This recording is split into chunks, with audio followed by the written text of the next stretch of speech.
Welcome to a podcast named Tim. My name is Zach, and this is going to be a review for Star Wars The Bad Batch, Episode 1, entitled Aftermath.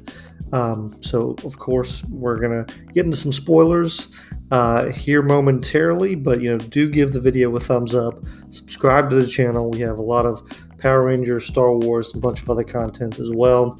And I must say, I am very excited to have new Star Wars shows to talk about. So, The Bad Batch. I guess I should say before we get into the review, I was not entirely sold on their arc from from season 7 of the Clone Wars. I thought it was okay. They were very cartoonish characters in some respects, and wasn't something I was really as into as obviously like the finale. I was just like partly probably because it was getting in the way of getting to the finale. But I love this episode. I thought it was fantastic, an excellent premiere and a great way to celebrate May the 4th. But it gave me everything I wanted from Star Wars property. There was thrilling action. There was interesting choices to make as far as moral choices, good villains, good heroes, interesting new characters, beautiful as always. It just had everything. Basically, and some little Easter eggs, or not Easter eggs, but some things that rewarded people who have been following all the comics and the books and everything like that. So, obviously, it was excellent. If you haven't watched it, go watch it, because about to actually just talk about kind of what happened in the episode. We open up on, I think it's called Kallar, Kaller. It's the planet where Caleb Dune, aka Kanan Jarrus, where his Order 66 moment went down. And in the Kanan comics, which were pretty good, they talked about this moment. It's a little different from in the comics, but didn't care. It was great to see that live and to make that connection to where there's just this perfect synergy from the Clone Wars to the Bad Batch to Rebels. And I'd be interested to see if Caleb would pop up again. That'd be very interesting to see. But they basically, Order 66 starts. The clone, or the Bad Batch clones, which of course are Wrecker, super strong and dumb. Hunter, the leader, got super senses. Crosshair, who's sharpshooter. Tech, he's the data guy. And of course Echo, who is his own. That's a whole other story. That's our squad here. I don't think I missed anyone, but they're basically not affected for a variety of reasons, basically because of their mutations, or in Echo's case, it's basically because of all the stuff he went through. It just wiped his mind. And so they're not affected, but Crosshair's he's got a little inhibitor chip function going on. He's saying that good soldiers follow orders, and immediately you're like, oh, there's tension. There's immediate tension in between the squad, who have been, they're kind of an outcast. They're definitely an outcast of the other clones of their own little unit, and now we have dissension in the squad. Basically, Hunter lets Kanan get away, and Crosshair notices this, and they have to go back to Kamino. When they get there, Tarkin shows up. Always great to see Tarkin. He's a fantastic character.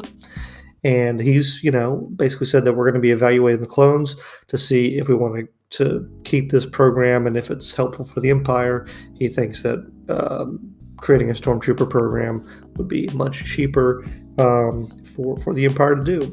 And so he runs them through a test where he ends up turning on live actual rounds.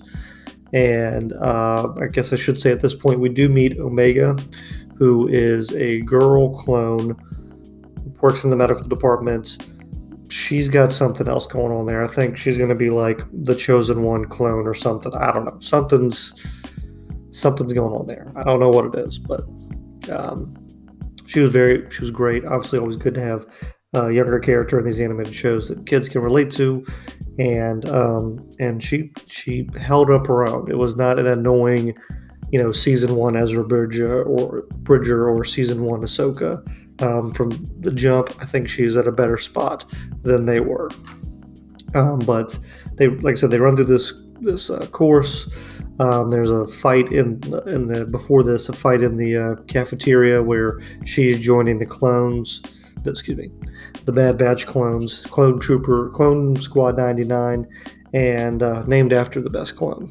99 is the best, and she's with one of them, and wants to be one of them. She wants to hang out. She wants to be part of the crew.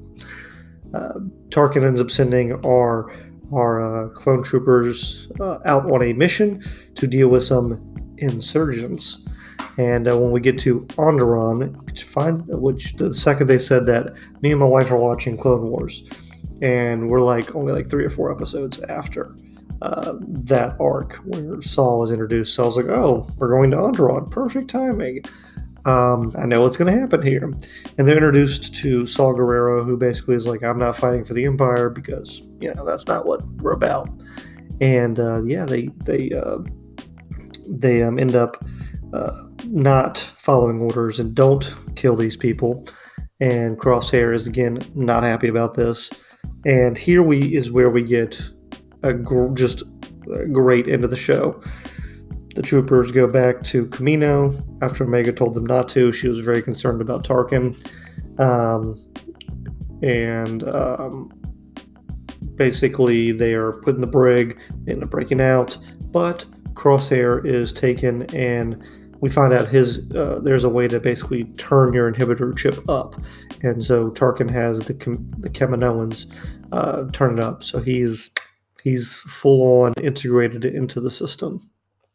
At least from what it looks like.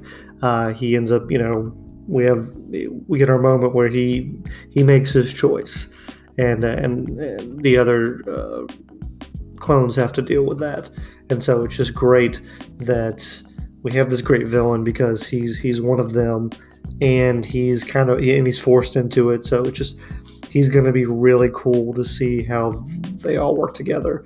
Of course, the clones escape, and now we're off on a new mission to find a friend. They said they're going to J19. I saw someone else and looked up some stuff. Someone said they might be going to see, I think his name's Cut. He was the clone trooper who married the Twi'lek woman. He was the deserter. So someone thought it might be him, which would be interesting. I would like to see what he's up to. Obviously, there have been promotional material with Captain Rex. So I'd be curious to see what he's up to at some point. And I really want Commander Cody at some point, but we'll see. All in all, great episode. I'm sure I missed a couple things, but it just was a great start, great way to celebrate May the 4th. Going to be doing these weekly reviews for it, and I just want some non-stop Star Wars. Hopefully Visions will get a release. I don't know if there's a release date out for that, but when Visions comes out, we'll do a release date for that. I'm going to be starting Admiral. What's the Thrawn book? I want to say Grand Admiral Thrawn, but I think it's just Thrawn: The Greater Good, the second in the Ascendancy trilogy. I'm going to be starting that here soon. So hopefully that review will be out with some other fun stuff as well. So again, please do like, share, subscribe, all that good stuff. Comment below your thoughts on the review, if you have any predictions for the show. And then we'll talk Star Wars. Always good to do. See you next time on a podcast named Tim.